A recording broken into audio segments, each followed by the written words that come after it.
A'udzu billahi minasyaitonir rajim. Bismillahirrahmanirrahim. Nahmadu wa nasta'inu wa nastaghfiruh wa na'udzu billahi min syururi anfusina wa min sayyiatina a'malina mahyadahu fala hadiyalahu. Asyhadu an la ilaha illallah wa asyhadu anna Muhammadar Rasulullah.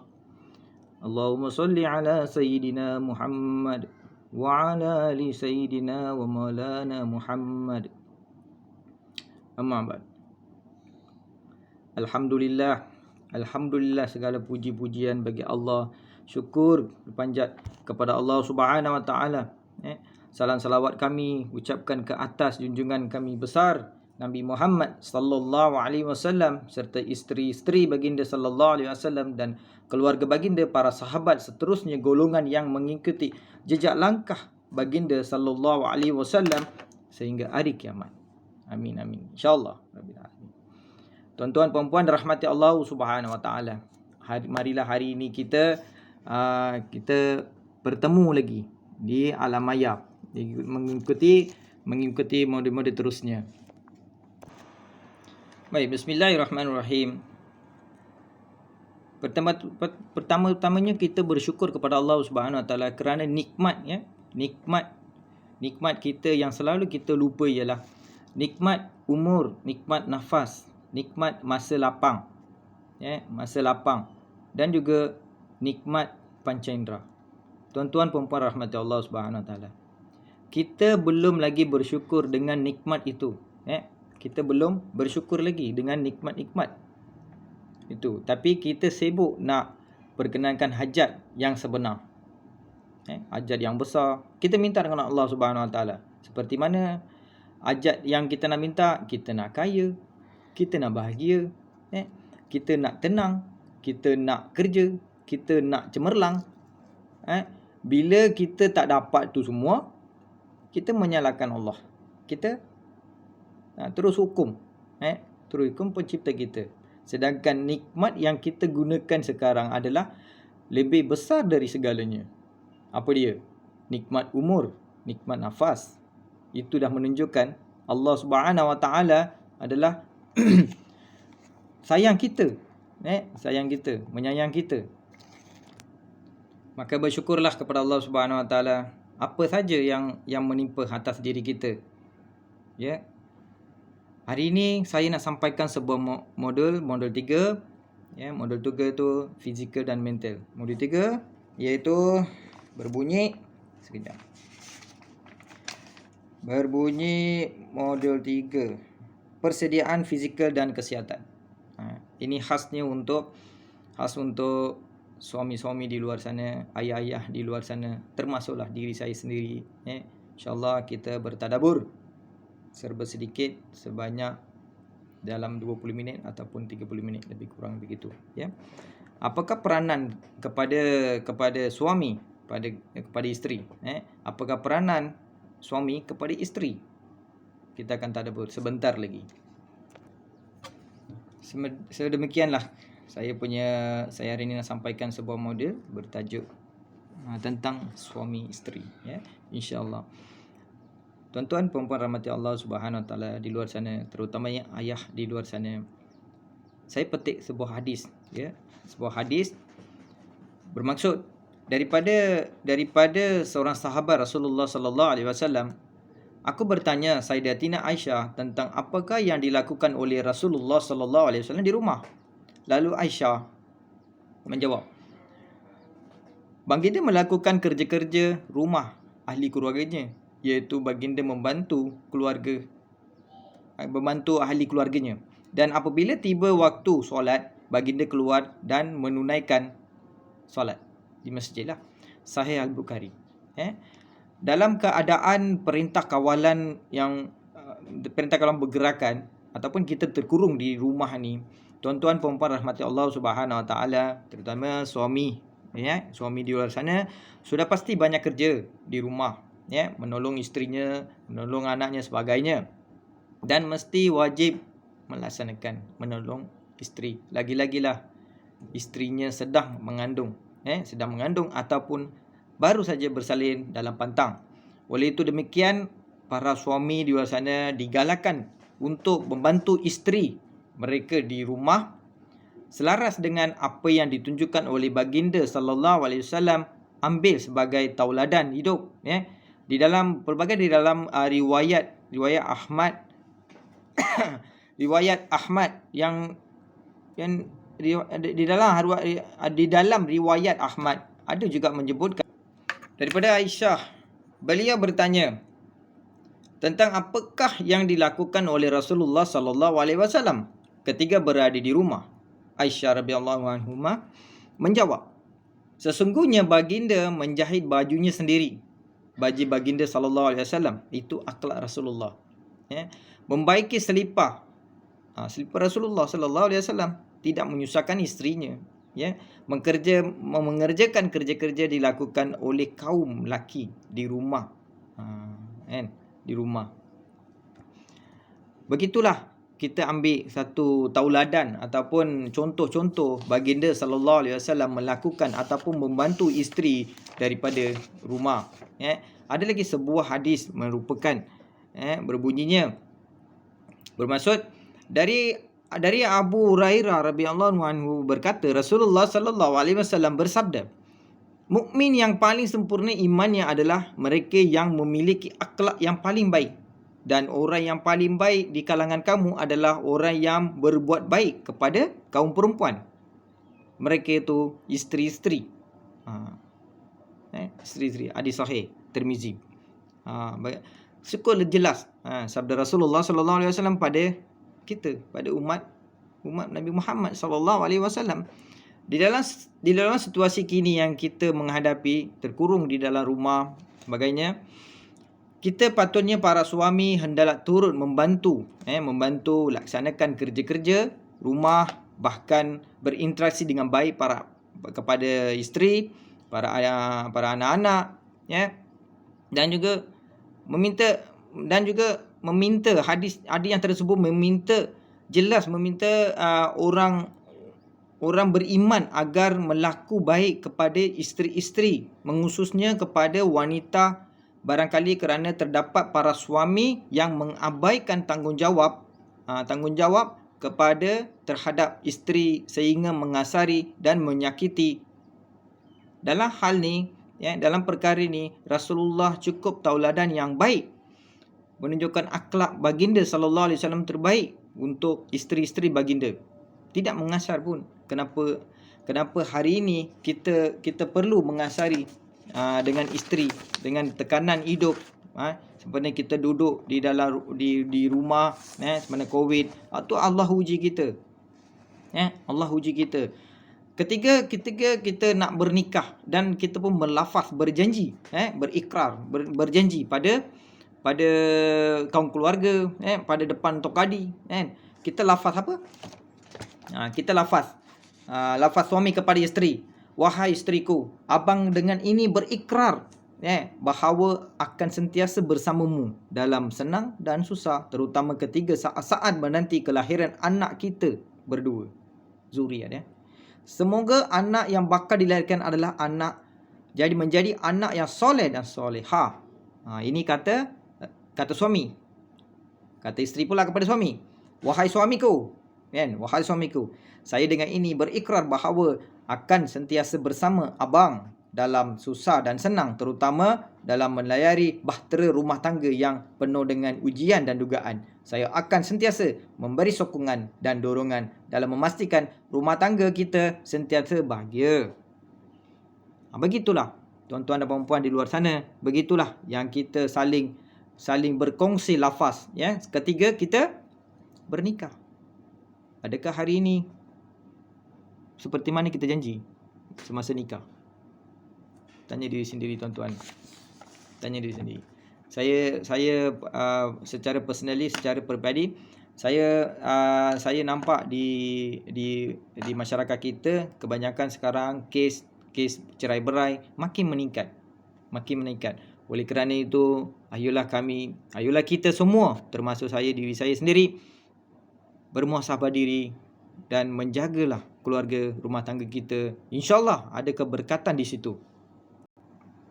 Baik, bismillah, alhamdulillah. Kita terus ke kita terus ke modul ketiga dan tajuk dia physical mental. Okey, yang pertama saya nak kongsikan sikit ya. Tuan-tuan perempuan rahmati Allah Subhanahu Wa Taala. Kami YPKDT ya, Yayasan Pembangunan Keluarga Darul Takzim ya sangat menekankan tentang cara kehidupan berkeluarga, institusi keluarga, berkeluargaan ya. Kami menekankan dan juga kami penggerak-penggerak saling membantu keluarga-keluarga yang bermasalah, insya-Allah. Baik, tuan-tuan perempuan rahmati Allah Subhanahu Wa Taala di luar sana, fizikal dan mental fizikal dan mental dari segi perspektif Islam, rawatan kesihatan dan cara hidup. Di dalam Islam, elemen psikologi sangat dititik beratkan. Ya, kepentingan unsur psikologi ini dipaparkan dengan kefahaman bahawa manusia itu dicipta daripada dua unsur utama, iaitu fizikal, jasmani, dan spiritual, roh kita, insya-Allah. Baik, manusia tuan-tuan, manusia memerlukan nafkah atau input untuk setiap elemen, iaitu fizikal, intelek, pelajaran, emosi dan rohani, itu kasih sayang dan iman. Tiga benda ni wajib ada dalam diri kita sebagai Muslim ataupun sebagai manusia. Kekosongan dalam satu elemen menyebabkan seseorang itu tidak mampu hidup dalam hala tuju hidup yang jelas dan bermakna. Islam mengiktirafkan penyakit mental dan penyakit sejenis penyakit murungan, terutamanya ibu-ibu yang dah bersalin. Yang dah bersalin.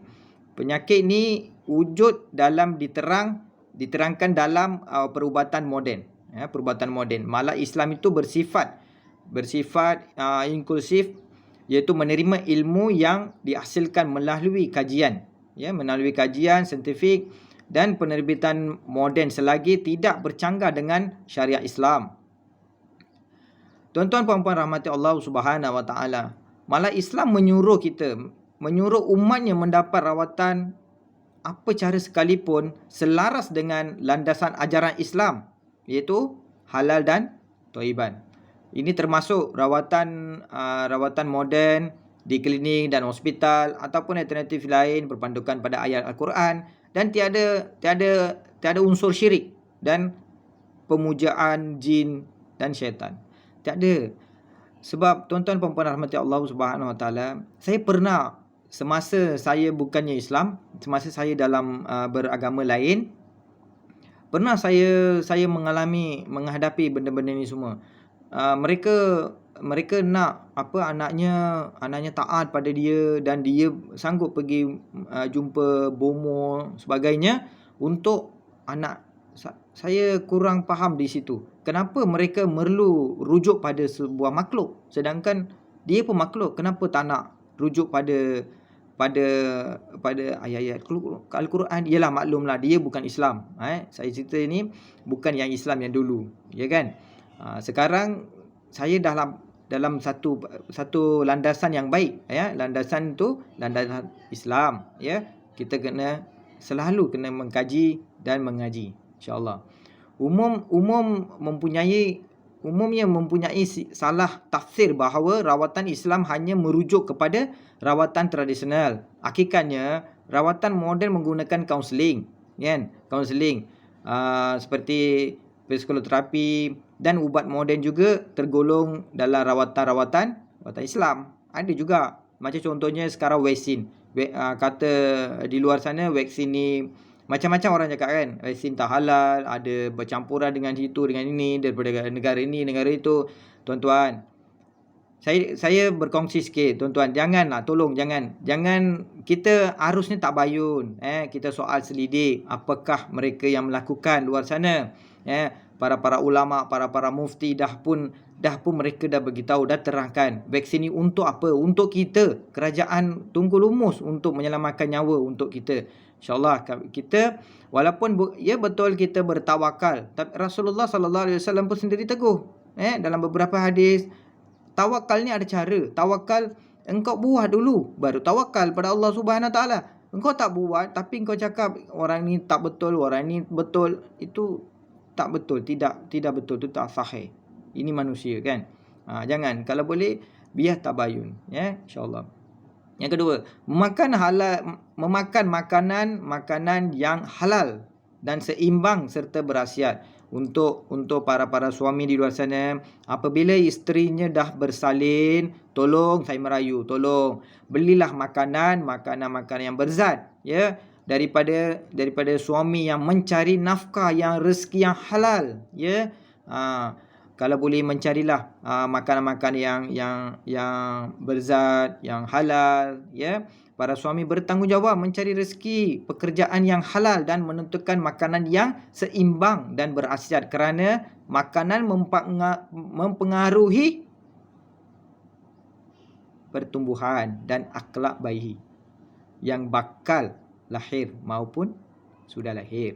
Firman Allah Subhanahu Wa Taala, wahai sekalian manusia, makanlah dari apa yang ada di bumi yang halal lagi baik, dan janganlah kamu ikut jejak langkah syaitan, kerana sesungguhnya syaitan itu musuh yang terang dan nyata bagi kamu. Surah Al-Baqarah ayat 168.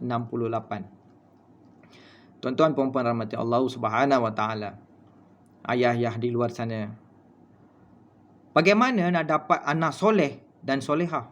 Bagaimana? Ayah dan ibu di luar sana, cubalah melihat, ya, seminit melihatlah wajah seorang dari anak-anak kamu, ya, ada di rumah sekarang. Adakah mereka dah solat? Tanya diri ayah, kamu semua ni seorang yang dibertanggungjawabkan, mukallaf, ya. Saya berharap ayah-ayah di luar sana yang yang akan memimpin, ya, memimpin tangan. Siapa yang memimpin tangan masuk ke syurga? Agak-agak siapa? Ayah-ayah di luar sana, anak-anak kita, ya, anak-anak kita, anak-anak yang soleh. Anak-anak kita adalah simpanan berharga untuk kita di hari akhirat, insya-Allah. Apabila tiba saat kematian kita, di mana segala pahala dari amalan kita terputus, mereka yang dapat kita mengharapkan untuk menyambung pahala kita dan mendoakan kesejahteraan kita di dalam alam kubur, iaitu alam barzah, dan memohon keampunan Allah Subhanahu Wa Taala untuk kita. Siapa? Anak-anak kita. Apakah doa yang kurniakan oleh Allah anak soleh untuk kita sebagai ibu dan ayah? Namun keinginan tanpa usaha adalah sia-sia, ya. Sudah menjadi lumrah kita sebagai ibu ayah terus berkorban masa untuk sepenuh tenaga dalam berbentuk kehidupan, ya, berbentuk kehidupan anak-anak, ya. Berdoa terus, usaha yang begitu dianjurkan sebagaimana hadis Rasulullah sallallahu alaihi wasallam yang menyatakan berdoa, ya, berdoa kepada Allah, dan hendaklah kamu percaya bahawa Allah tidak memperkenankan doa daripada hati orang yang lalai dan lengah. Hadis ini riwayat oleh Abu Hurairah. Tuan-tuan puan-puan rahmati Allah Subhanahu Wa Taala, berdoa untuk anak selepas, ya, selepas dia selepas dia ibunya dah bersalin, ya, selepas azan dan qamat, ya, dan iqamat juga pernah dilaksanakan oleh Rasulullah sallallahu alaihi wasallam sendiri. Doa yang paling adalah amalan yang diterpuji. Di samping itu, memberikan nama yang baik kepada anak juga main peranan, termasuk sebahagian daripada doa. Tuan-tuan puan-puan rahmati Allah, janganlah kita hari ini kita menamakan pelbagai nama yang pelik. Pilihlah nama-nama yang baik. Nama itu adalah doa, ya, insya-Allah. Dan juga doa semoga memberi anak yang soleh dan solehah yang baik. Seperti, ya Tuhan, memberikan aku dari sisi Engkau seorang anak yang baik. Sesungguhnya Engkau Maha Pendengar doa, ya. Surah Ali Imran ayat 38. Yang seterusnya, doa semoga diberikan anak yang menyenangkan hati kedua ibu bapa. Ya Allah, ya Tuhan kami, anugerahkan kepada kami dan keturunan kami sebagai penenang hati kami, dan jadikan kami imam untuk orang-orang bertakwa.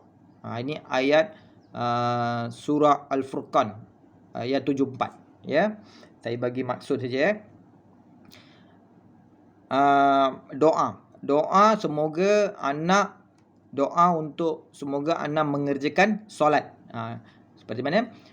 Ya Tuhan kami, jadikanlah aku dan anak cucu aku orang-orang yang tetap mendirikan solat. Ya Tuhan kami, berkenankanlah doa aku. Surah Al-Imran ayat 74. Dan juga doa semoga anak patuh kepada Allah Subhanahu Wa Taala, iaitu ya Allah, ya Tuhan kami, jadikan kami berdua orang yang tunduk dan patuh kepada Engkau ya Allah, dan jadikan di antara cucu kami yang tunduk kepada Engkau, dan tunjukkanlah kepada kami cara-cara dan tempat ibadah haji kami. Terimalah taubat kami.